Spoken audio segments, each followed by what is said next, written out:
ایک ایسی اہم خبر کے حوالے سے، اور یہ بڑی اچھی خبر ہے، دس از ویری پازیٹیو، اور اس پر کافی عرصے سے ہم دیکھ رہے ہیں، بات بھی ہو رہی ہے پاکستان کی معیشت کو لے کے۔ کل کیا ہوا جناب، پاکستان کی معاشی بحالی کا قومی پلان تیار کر لیا گیا ہے، اور غیر ملکی سرمایہ کاری کے جو راستے ہیں اس میں حائل رکاوٹوں کو دور کرنے کے لیے ایک اسپیشل انویسٹمنٹ فیسیلیٹیشن کونسل قائم کر دی گئی ہے۔ وزیر اعظم کہتے ہیں کہ معیشت کو مشکل اور دلیرانہ فیصلوں کے ذریعے بحرانوں سے نکال رہے ہیں۔ اس اجلاس میں army chief general Asim Munir بھی موجود تھے، اور اس موقع پر آرمی چیف کا کہنا تھا کہ پاک فوج معاشی بحالی کے حکومتی پلان پر عمل درآمد کی کوششوں کی بھرپور حمایت کرتی ہے، اور پہلے اجلاس کا جو اعلامیہ ہے اس کے مطابق اکنامک ریوائول پلان کا مقصد کیا ہے؟ ملک کو جو موجودہ معاشی مسائل ہیں اور بحران ہیں اس سے نجات دلانا ہے۔ اچھا جی، یہ طریقہ کار ہے، بتایا یہ بھی گیا ہے کہ 2035 تک اس حوالے سے کہا گیا ہے کہ پاکستانی معیشت جو اقدامات بتائے جا رہے ہیں، جن میں سے کچھ کا تذکرہ صدف عبدالجبار کر چکی ہیں، اس کے مطابق اگر چلتے رہے 2035 تک $1 ٹریلین تک پاکستان کی اکانومی پہنچ جائے گی، اور پاکستان فورن ڈائریکٹ انویسٹمنٹ میں $100 ارب کا اضافہ ہوگا۔ آئندہ 5 برس میں برآمدات یعنی کہ ایکسپورٹس میں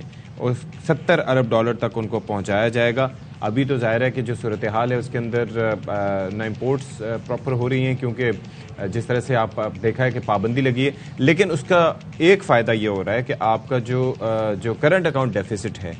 وہ آپ کا کم ہو گیا ہے، وہ سرپلس میں جا رہا ہے، یعنی کہ آپ ڈیفیسٹ میں نہیں جا رہے ہیں۔ وجہ اس کی یہ ہے کہ آپ نے اوور آل امپورٹس وغیرہ کی چیزیں اچھا، ایک اس پلان کا ذرا سا تھوڑی سی اور بتا دیں کہ جو منصوبہ ہے اس کے تحت زراعت، لائف سٹاک، معدنیات، کانکنی، انفارمیشن ٹیکنالوجی، توانائی اور زرعی پیداوار جیسے شعبوں کی صلاحیت سے استفادہ کیا جائے گا، اور دوست ممالک سرمایہ کاری ان سے کہا جائے گا بڑھائی جائے، وفاقی اور صوبائی حکومتوں کے درمیان بھی کوارڈینیشن قائم کی جائے۔ جی، تو عابد سلیری صاحب ہمارے ساتھ موجود ہیں، ماہر معاشیات، ان سے ذرا بات کر لیتے ہیں۔ سب سے پہلے تو یہ جو لائحہ عمل بنایا گیا ہے اسپیشل انویسٹمنٹ فیسیلیٹیشن کونسل کا قیام، اس کا امپیکٹ کیا ہوگا، کس طرح سے آپ اس کو دیکھتے ہیں، اس کے قیام کو؟ جی شکریہ۔ دیکھیے، پاکستان میں پلانز کی تو کبھی بھی کوئی کمی نہیں رہی، ہر طرح کی پالیسیز اور پلانز جو ہیں بلکہ ایکسیلنٹ پالیسیز اور پلانز وہ موجود ہیں۔ اصل چیز ہوتا ہے اس کا فالو اپ کرنا اور اس کو امپلیمنٹ کرنا، اور اس امپلیمنٹیشن کو اگر میں دیکھوں تو وہاں پہ یہ جو فیسیلیٹیشن کونسل ہے یہ ایک بڑی خوش آئند بات ہے۔ ہم نے دیکھا پچھلی حکومت میں بھی سعودی عرب کے ساتھ سائن ہوئے، قطر کے ساتھ ہوئے، یو اے ای کے ساتھ، ٹرکی کے ساتھ، ملائیشیا کے ساتھ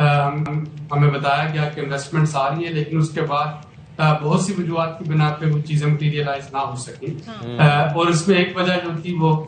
پالیسی کنسسٹنسی اور پالیسی کنٹینیوٹی کا نہ ہونا تھا، دوسری وجہ جو تھی وہ بیوروکریٹک ہرڈلز تھیں، اور میرا خیال ہے کہ یہ دو جو میجر کنسرنز تھے وہ کافی حد تک دور ہو جاتے ہیں اگر یہ سنگل ونڈو آپریشن بن جاتا ہے، اگر یہ ایک ایسی کونسل بن جاتی ہے جس میں کہ سیاسی اور غیر سیاسی قیادت جو ہے اس کے نمائندگان موجود ہوتے ہیں۔ اور آپ کو یاد ہوگا، آپ کے ساتھ ان پروگرام میں ہم پہلے بھی بات کر چکے تھے ایک اکنامک سیکورٹی کونسل کی، کہ ایک اکنامک سیکورٹی کونسل ہونی چاہیے جس میں سیاسی اور غیر سیاسی قیادت سر جوڑ کے بیٹھے، اور کچھ ایسی چیزیں ہو جو کہ معیشت کو سیاست سے انسولیٹ کر سکے، سیاست کو کچھ بھی ہوتا رہے، معاشی جو آپ کا پلان ہے وہ چلتا رہے۔ تو ہوپ فلی اگر یہ کونسل اس پہ اسی طرح سے امپلیمنٹ ہوا جیسے یہ انویسیج کیا گیا ہے، تو یہ کم از کم وہ جو انسرٹینٹیز ہے ان کو دور کرنے میں یہ ہیلپ کرے گی، بڑی اہم کردار ادا ہو سکتا ہے۔ عابد صاحب ذرا یہ بتائیے گا، آپ نے کہا کہ ظاہر ہے کہ ون ونڈو آپریشن ہوگا، اور جو بھی رکاوٹیں ہیں چاہے وہ بیوروکریسی کے لیول پر ہو یا دیگر لیول پر ہو، ان ہرڈلز کو میٹ کیا جائے گا، ان کو دور کرنے کی کوشش کی جائے گی، صوبوں اور وفاق میں کوارڈینیشن بہتر کی جائے گی، لیکن سارا اس پہ جو ڈیپینڈنٹ معاملہ ہے وہ بیرونی سرمایہ کاری کا ہے، تو وہ بیرونی سرمایہ کاری کے لیے کیا کیا جائے گا؟ ابھی تو ہم دیکھ رہے تھے جب آئی ایم ایف نے شرائط رکھی تو جو دوست ممالک ہیں وہی فنڈنگ نہیں کرنے کو تیار تھے، وہ شرطیں رکھ رہے تھے، سو یہ بیرونی فنڈنگ کیسے لائی جائے گی؟ دیکھیں، دوست ممالک نے پچھلے پورے سال میں فنانسنگ رول اوور کیوں نہیں کیا؟ اس لیے نہیں کیا کہ ان کو نہیں پتا چل رہا تھا کہ حکومت کس کی رہے گی۔ جی جی، اگر آپ پچھلے پورے سال کا جائزہ لیں تو ٹوٹتی بنتی اسمبلیاں، پنجاب میں ٹگ آف وار چل رہی تھی حمزہ شہباز اور پرویز الہی صاحبان کے درمیان میں، یا وفاق میں پی ڈی ایم کا ڈبل مائنڈڈ ہونا کہ الیکشن آج ہوں گے کل ہوں گے، پی ٹی آئی کا مطالبہ کرنا الیکشن فوراً کروا دو وغیرہ. تو ظاہر ہے کہ دوست ممالک جو ہے وہ وہیں پہ انویسٹ کریں گے یہاں پہ ان کو پتا ہو کہ حکومت جو ہے جس حکومت کو بھی وہ ابلائج کرنے جا رہے ہیں یا جس حکومت کی پالیسیز پہ وہ تکیے کیے بیٹھے ہیں وہ 2-4 سال چلے گی. پتا ہو کہ حکومت جو ہے بس آج گئی کل گئی اور کل پتہ نہیں پالیسیز کیا ہو جائیں گی، تو ظاہر ہے کہ وہ ریلیکٹنٹ ہوں گے آپ کی ہیلپ کرنے میں. اسی طرح سے انویسٹمنٹ کا معاملہ ہے، تو اگر یہ کونسل جو ہے جس میں کہ ان کو یہ گارنٹی اور ایشورنس مل جاتی ہے، تو یہ ایک تو چیز یہ فرمائیے گا کہ یہ ایک تو اس سے میسج کیا جائے گا بین الاقوامی مالیاتی ادارے ہو گئے یا اوور آل ایک میسج کے حوالے سے، اور دوسرا یہ ہے کہ کیا یہ کاؤنسل اس وقت بھی اگر الیکشنز ہوتے ہیں کوئی نئی حکومت آتی ہے تو اس وقت بھی اتنی افیکٹو رہے گی آپ کی نظر میں؟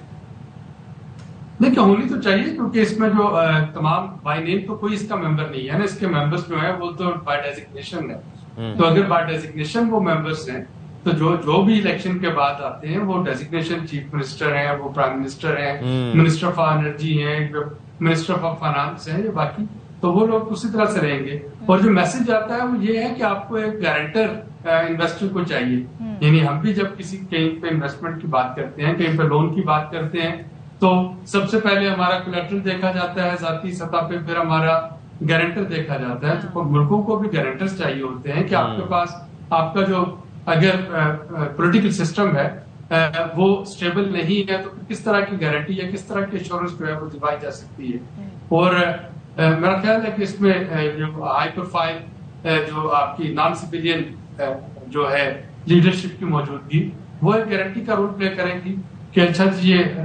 گارنٹی موجود ہے کہ اگر سیاست میں کچھ ہوتا بھی ہے تو کچھ ادارے ایسے ہیں جو کہ پاکستان کی کمٹمنٹس کو پورا کریں گے. اچھا یہ بھی ذرا بتا دیں، اب جو ہم دیکھ رہے ہیں گلوبلی جس طرح اب دنیا آگے بڑھ رہی ہے، جن سیکٹرز میں آگے بڑھ رہی ہے بالخصوص آئی ٹی کی، تو یہاں پر بھی بتایا گیا جی ٹیکنالوجی، انفارمیشن ٹیکنالوجی ہے، توانائی ہے، زراعت، دیگر شعبے. آپ سمجھتے ہیں صحیح آئیڈینٹیفیکیشن ہوئی ہے ان شعبوں کی کہ ان منصوبوں کو آگے بڑھایا جائے، ان میں ملازمتیں فراہم کی جائیں، سرمایہ کاری کی جائے تو معیشت بہتر ہو سکتی ہے؟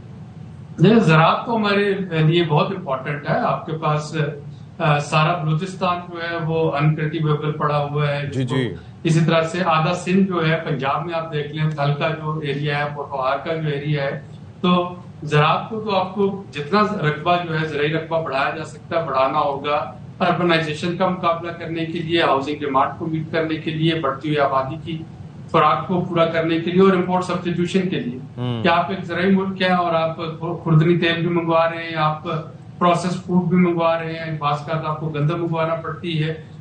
دالیں منگوانا پڑتی ہیں. تو زراعت میں تو جتنی انویسٹمنٹ ہو سکے وہ ہونی چاہیے. اور ہم جو چائنا کے ساتھ یہ اگر صرف اپنے اس کی سویا بین کی ڈیمانڈ پوری کرنا شروع کر دیں، اس کا کچھ حصہ میں مل جائے. آپ کو پتا $100 ارب کی سویا بین چائنا جو ہے وہ درآمد کرتا ہے پوری دنیا سے. پاکستان جو ہے وہ ساتھ بیٹھا ہوا، اور پاکستان چونکہ سویا بین نہیں اگاتا لہٰذا خود امپورٹ کر رہے ہوتے ہیں، یہ بھی دیکھیں. تو پاکستان اس میں شیئر حاصل کر سکتا ہے. اسی طرح سے آئی ٹی اور آئی ٹی انڈسٹری میں ہمارے ینگسٹرز کے لیے بہت مواقع ہیں. اگر آپ معدنیات کی بات کرتے ہیں تو بلوچستان کا سارا جو ہے ایریا یا آپ کا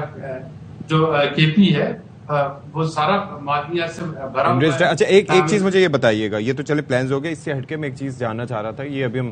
میں ڈسکس کر رہا تھا کہ یہ جو ہمارا جو کرنٹ اکاؤنٹ سرپلس اس وقت چل رہا ہے، اس کے شارٹ ٹرم میں تو ہمیں ریلیف مل رہا ہے، لیکن لانگ ٹرم اس کا امپیکٹ کیا ہوگا؟ امپورٹس بالکل اس کا لانگ ٹرم میں یہ امپیکٹ ہے کہ اگر ہم مصنوعی طور پہ امپورٹ کو کرٹیل کر کے کرنٹ اکاؤنٹ سرپلس لے کے آ رہے ہیں تو وہ ہماری انڈسٹری کو افیکٹ کر رہا ہے، نیگیٹولی افیکٹ کر رہا ہے. را مٹیریل نہیں آ رہا ہے، آپ کی گروتھ کو افیکٹ کر رہا ہے. تو لیکن آبویس ریسپیکٹ آپ کو وہ ایک پرائرٹائزیشن کرنی ہے کہ ڈالر اسپینڈ کہاں پہ کرنا ہے. تو کیا ہم ڈالر جو ہے وہ فیول کے لیے استعمال کریں، کیا ہم ڈالر ادویات کے لیے استعمال کریں، کیا ہم ڈالر جو ہے وہ خوردنی تیل کے لیے استعمال کریں، یا اس سے کہاں خرچ کریں. تو اس کی وجہ سے ایک پرابلم بنا ہے. تو میں یہ نہیں کہتا کہ یہ جو کل منصوبہ انویل ہوا ہے اس سے راتوں رات سارا کچھ ہنکی ڈوری ہو جائے گا. اس منصوبے میں بھی کہا گیا ہے کہ 2035 12-13 سال، یعنی یہ آپ کو 2-3 حکومتیں جو ہیں وہ آپ کو ایک کنسسٹنٹ پالیسی پہ عمل کرتی ہوئی نظر آئیں تو تب جا کے